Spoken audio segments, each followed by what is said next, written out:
oportunidad. Usarían al joven rey para sus propios fines.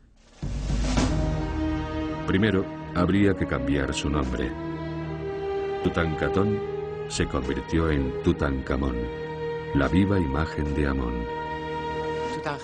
Tutankamón es hasta cierto punto una personalidad dual. Es una personalidad entre la era de Amarna y la posterior a Amarna. Desde luego, respiró el aire de Amarna. Fue imbuido con su innovación intelectual. Por otra parte, también fue el primer faraón de la era post-Amarna. Fue la marioneta de los nuevos líderes de Egipto, los sacerdotes y los militares. En un decreto cuidadosamente manuscrito, Tutankamón culpó a su propio padre, Akenatón, por descuidar a los dioses tradicionales de Egipto y hundir a Egipto en el caos. Cuando el reinado de su majestad comenzó, los templos de los dioses y diosas estaban en ruinas. Los santuarios se habían derrumbado en pilas de escombros, ahogadas en hierbajos. Sus capillas eran poco más que senderos, y la tierra estaba en caos, porque Dios la había abandonado. La solución de Tutankamón a esos problemas fue sencilla. Es una proclamación muy importante para conseguir restaurar el orden. Y entonces las cosas volvieron a ser como eran antes. Esta es la recuperación de Amón, de los dioses antiguos, del antiguo orden. Los dioses antiguos, los templos y sobre todo el poder de los sacerdotes de Amón-Ra fue restaurado. Atón fue relegado a un lugar secundario en el panteón. Nadie iba a su ciudad, nadie hablaba de él. La herejía de Akenatón simplemente nunca había existido. Para cuando Tutankamón tenía 19 años y pudo reinar él solo, todo parecía haber vuelto a la normalidad. Pero ese mismo año, Tutankamón murió de pronto y misteriosamente. Un examen de su cráneo, recientemente, ha producido otra teoría más respecto a la familia Atón, y es que Tutankamón pudo haber sido asesinado. ¿Por quién? Quede aquí el interrogante. Es un desastre para la familia. Es un desastre para la familia real. No hay heredero.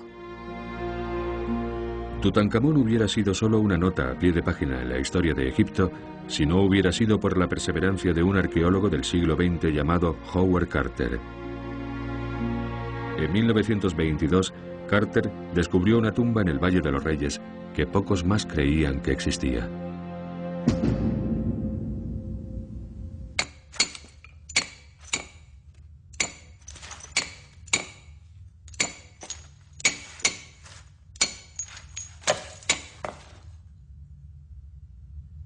En un solo momento imponente, devolvería a la vida la época de Tutankamón.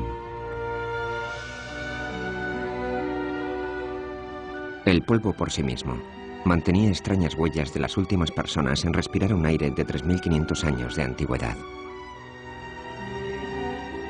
Al notar las señales de vida reciente a tu alrededor, una lámpara ennegrecida, las marcas de dedos en una superficie recientemente pintada, la guirnalda de despedida caída en el umbral, sentías que podrían haberla puesto ahí ayer. El tiempo es aniquilado por detalles tan íntimos como estos. Y te sientes un intruso. El hallazgo de Carter era único. No solo había descubierto a Tutankamón, también había desenterrado el tesoro más fabuloso encontrado nunca.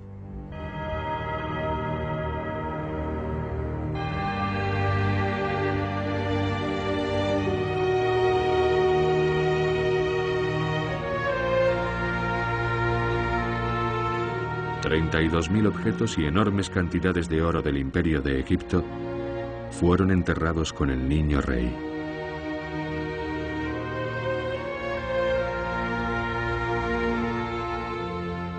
Había miles de objetos. 6 carros, 4 lechos ceremoniales, innumerables contenedores solo en la antecámara. Cuando Howard Carter describe la apertura de la tumba y el momento en que sacan estos objetos, y se emplearon 10 años en vaciar la tumba, nos dice que tuvieron que construir plataformas sobre el suelo para evitar tropezar con estos objetos y romperlos.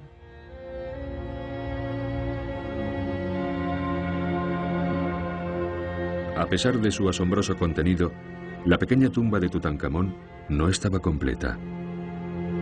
Sus tesoros no habían sido colocados con cuidado, sino acumulados al azar. No era un enterramiento normal. En la parte de atrás de su trono de oro hallado en la tumba hay una pista. Tutankamón y su esposa están sentados bajo los rayos del sol. El dios Atón.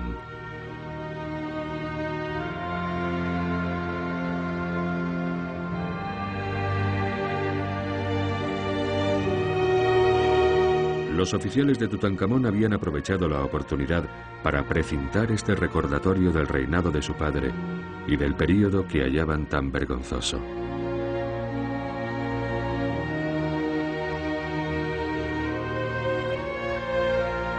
Condenaron a Tutankamón a pasar la eternidad con el mismo dios al que había renunciado.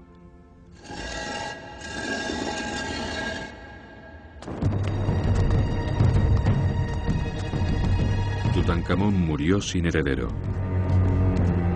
El contragolpe ya podía empezar, y fue salvaje. Cada mención de Atón que se encontraba era destruida con cruel eficiencia.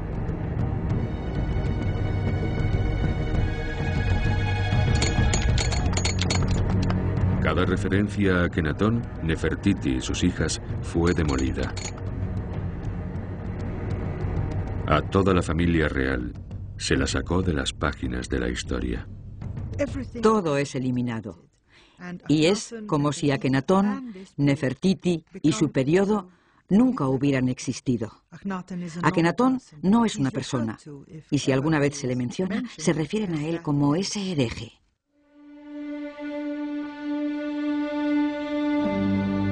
Amarna, una vez la gran ciudad tan bella que contempló el nacimiento del monoteísmo, poco a poco se derrumba en la arena, abandonada para siempre. Yo diría que la sociedad egipcia, en su conjunto, veía la experiencia de Amarna como uno de sus momentos más trágicos, sobre todo porque la experiencia de Amarna dejó sus huellas durante cientos de años. El recuerdo de este periodo tan oscuro de la historia egipcia permaneció en la conciencia de los egipcios. Un episodio turbulento de la historia de Egipto había terminado. La dinastía de los grandes faraones que habían fundado el imperio acabó. El escenario estaba ahora preparado para un nuevo comienzo, y una nueva familia de faraones lucharía por volver a recuperar la gloria del imperio dorado de Egipto.